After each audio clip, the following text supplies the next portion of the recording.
tudo bom com vocês? É o seguinte, esse vídeo vai ser um pouquinho diferente, não vai ser uma resenha, não vai ser nada, não vai ser tipo um quiz, não vai ser nada disso, vai ser mais um vídeo sobre pesquisa. Eu não sei exatamente definir esse tipo de vídeo, mas vai ser assim.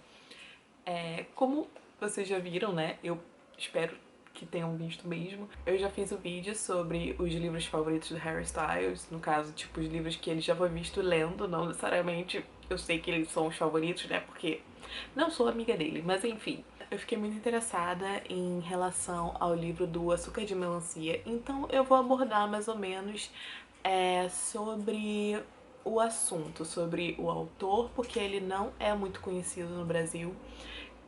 Eu vou abordar também um pouco sobre o livro mesmo, O Açúcar de Melancia, em relação à vida do autor, e também sobre a música do Harry Styles.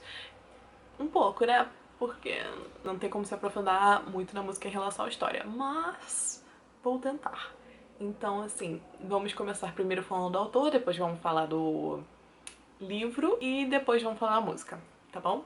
E aí vamos ver as influências que cada um teve, e aí até, tipo, porque assim, principalmente aqui no Brasil, no mundo inteiro esse autor foi bem famoso, tá? Só que, tipo, no Brasil ninguém conhecia. Muitas pessoas não conheciam. Então, eu achei interessante fazer esse vídeo, porque quando eu li o livro do Açúcar de Melancia, quando eu terminei de lê-lo, eu fiquei muito surpresa em quanto que o livro tem relação com a vida do autor. E eu achei a vida do autor bem interessante também. Então vamos lá falar sobre ele, né?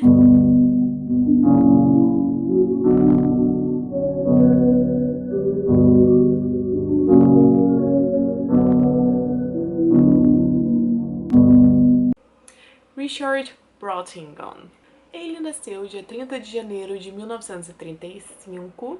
Ele não nasceu em uma família, vamos dizer, muito saudável. Era uma família bem disfuncional. A família era composta pela mãe, que era garçonete, a irmã mais nova, que se chamava Barbara Ann, e o próprio Richard Brottingham. O que acontece é, desde o início a vida deles não era muito fácil, principalmente por causa da mãe. Um belo dia, tipo, trabalhando num hotel, abandonou os filhos lá num quarto do hotel e dando ao Richard a responsabilidade de cuidar da irmã, enquanto ela estivesse fora. Só que assim, ela ficou muitos dias fora com uma criança de mais ou menos 6 anos de idade cuidando da irmã mais nova.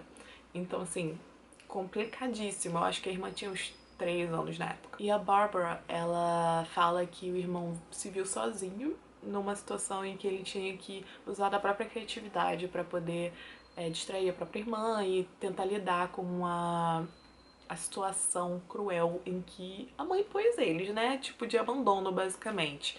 Só que, nesse período, eles acabaram sendo cuidados pelo cozinheiro do hotel, que viu as crianças e ficou tipo, o que tá acontecendo? Aí foi cuidar deles. Depois de quase uma semana, voltou pra buscar as crianças, como se nada tivesse acontecido. O Richard Brottingham não usava o Brottingham. Ele usava um sobrenome do terceiro marido da mãe dele, que foi pai dele de criação até os 17 anos dele, que foi inclusive quando ele descobriu que aquele não era realmente o pai dele, era uma outra pessoa. E daí ele meio que se revoltou com a família e vazou de casa. A questão da identidade do pai dele nunca foi realmente descoberta, sendo que nem mesmo o próprio sobrenome que ele adotou, Brottingham, que foi de um dos caras que a mãe dele se relacionou, que se chama Bernard Frederick Brottingham, ele não sabia da existência do Richard até bem depois da morte dele. Então ele ficou tipo, ah, agora eu tenho um filho. Tipo, não sabia. Depois que o Richard saiu de casa, ele começou a fazer um networking, assim, em bares, pubs, com poetas, e entrar mais ou menos nesse mundo artístico, literário, né, no caso. Inclusive, ele fez amizade depois com escritores que ajudaram ele a publicar o Açúcar de Melancia. Entre esses escritores, né, estão o Michael McClure, que é o que está na dedicatória do livro, inclusive do Açúcar de Melancia, e o Jack Spicer e o Joe Dunn. Aos 20 anos de idade, ele foi preso não por ter feito exatamente nada, só porque ele queria, foi numa delegacia do lugar onde ele morava e exigiu que ele fosse preso, porque pelo menos ele teria comida e não morreria de fome. Só que, obviamente, ele não tinha feito nada de errado pra ser preso, e daí os policiais ficaram tipo, cara, vaza daqui. E obviamente, ele, pra ter um motivo pra ser preso, ele resolveu apedrejar a janela da delegacia, então ele foi realmente preso por uns dias. Depois que ele foi liberto, ele foi direcionado para um hospital. Lá ele recebeu o diagnóstico de depressão e esquizofrenia do tipo paranoica. Depois que ele foi liberado do hospital, a irmã disse que ele voltou um pouco mais quieto e que ele também voltou, muito provavelmente dopado e tal. E depois de receber vários tratamentos de eletrochoque, ele durante o dia ele ficava meio que, segundo as palavras dela, ficava sonhando, e de noite ele passava as noites acordados. E daí o Richard, ele resolveu escrever os seus poemas nesse período da noite e depois apresentá-los na rua. Até que ele se casou e teve um filho dessa moça do primeiro casamento. E depois de casar apenas é que ele começou a se aventurar nesse ambiente da literatura de prosa, não escrevia tanto poema, sendo que a esposa na época, o nome dela é Jeannie Alder. Na época, ela dizia que mesmo ele escrevendo prosa, ele meio que conseguia transformar tudo em poesia, né? E isso a gente consegue ver bastante no Açúcar de Melancia. A esposa de Jeannie Alder, para Rolling Stones, ela disse que ele, mesmo escrevendo prosa, ele meio que tendia para o lado da poesia e que e mesmo ele tentando escrever de um jeito, ele sempre transformava tudo em poesia, e isso dá pra ver muito bem no Açúcar de Melancia, na forma como ele é escrito. Ele então escreveu seu primeiro livro de prosa, o Pescando Trutas na América, e depois de se separar com a mulher, ele começou a viver só com a filha dele. Ele não conseguiu ter um relacionamento longo com ninguém mais depois disso. E isso se dá principalmente por causa do seu problema com o álcool. Enfim, durante todos os seus trabalhos e todas as suas obras escritas, ele recebeu diversas críticas, e uma delas é do seu editor, o seu editor, que se chama Lawrence Ferlinghetti. Ele dizia que as obras eram muito infantis e tal. Eu vou citar aqui uma das frases que ele disse, que foi: como editor, sempre aguardei o amadurecimento de Richard como escritor. Ele tinha um estilo ingênuo baseado na percepção do mundo de uma criança. O culto hippie também era infantilizado. Creio que Richard era o escritor que os hippies precisavam. Era uma época de analfabetos. Enfim, toda a relevância do seu nome no meio foi esquecido nos anos 70, até que veio o Açúcar de Melancia. Uma curiosidade muito importante que eu esqueci de falar antes: ele inventava umas histórias muito pirabolantes. Toda vez que, tipo, perguntavam de onde ele vinha, ele contava, tipo, várias histórias muito loucas e tal. E ele foi seguindo a vida desse jeito, sabe? Até que, em 1984, ele cometeu suicídio em seu apartamento. E agora a gente vai falar sobre o livro.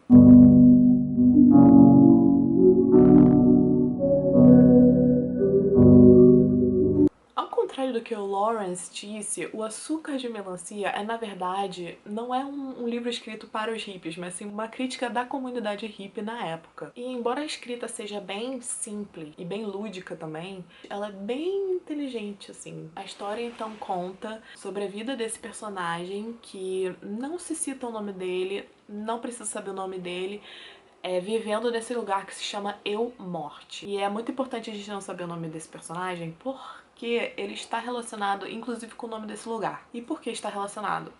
Porque Eu Morte representa a morte do indivíduo, do eu, a morte do eu, a morte do indivíduo. No caso, se você não dá um nome pro personagem, você não consegue atribuir características singulares para ele. É só mais um personagem genérico, e é isso que o autor queria transmitir na época. Até porque a crítica dele não era apenas a uma comunidade hippie, era justamente aquelas comunidades hippies que estavam bem em ascensão na época, de que eles formavam aquelas comunidades tipo a Manson Family, que seguia um líder religioso, vamos dizer assim, quase que religioso. Ele simplesmente decidia e mandava o que as pessoas deveriam fazer. E no caso da Manson Family, eles chegavam até a matar as pessoas. O pessoal da Eumorte recebem ordens desse personagem que se chama Charlie e representa como líder dessa comunidade, dessa seita, né? Lá nessa comunidade, em Eumorte, não existem livros. Eles queimam livros ou então eles jogam para um outro terreno, uma outra cidade. O que remete bastante a governos totalitários, né? Já vi muito disso, de queimarem livros, de jogarem fora, livros para não influenciarem negativamente, sabe? Provavelmente o Richard Brottingham, ele se baseou na comunidade hippie de onde ele vivia, que era uma comunidade chamada Bolinas. Era bem conhecida como ser hostil com os forasteiros, vamos dizer assim, com as pessoas novas que entravam no local. Eles arrancavam placas, maltratavam os recém-chegados. Os personagens, todos eles que vivem em morte, incluindo o personagem principal, eles têm uma grande apatia em relação um com o outro e inclusive aquelas pessoas que vivem em outra cidade. Uma alusão basicamente aos efeitos das drogas, muito presente na comunidade hippie.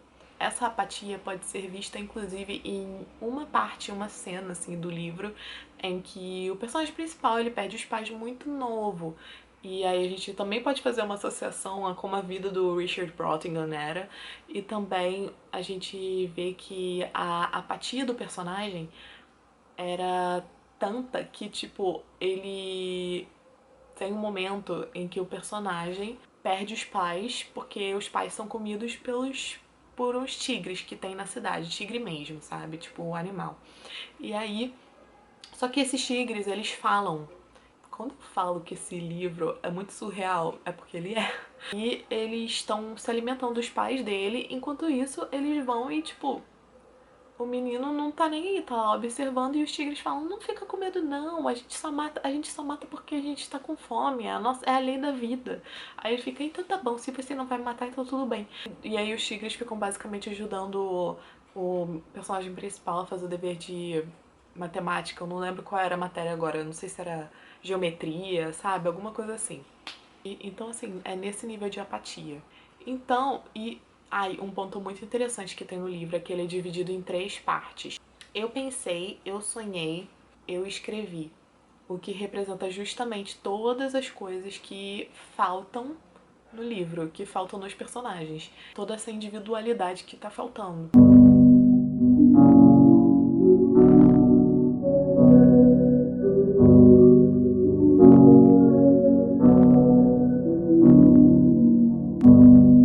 Agora vamos falar sobre a música do Harry Styles, Watermelon Sugar.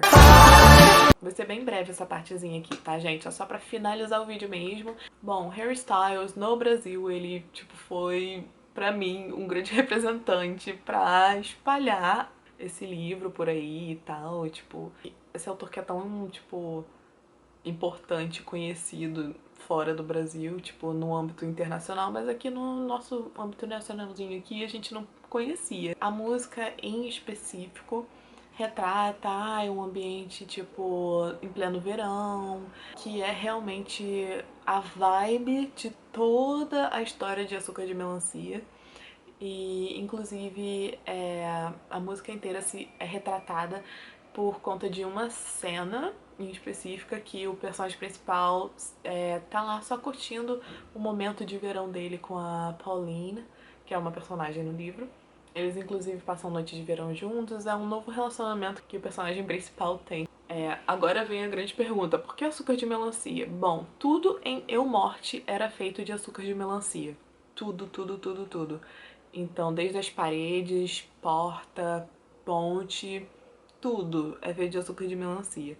Inclusive, a comunidade, a cidadezinha de El Morte, ela vive em base do comércio e tal, vender melancias. Então, o personagem principal, ele planta algumas melancias na casa dele e ele vende por aí e tal. E é interessante que, inclusive, nesse lugar, o sol nasce de diferentes cores. Então, as melancias que brotam nesses dias, elas nascem também em cores diferentes. Cada uma tem seu gosto diferente e tal. É bem interessante, é bem louco.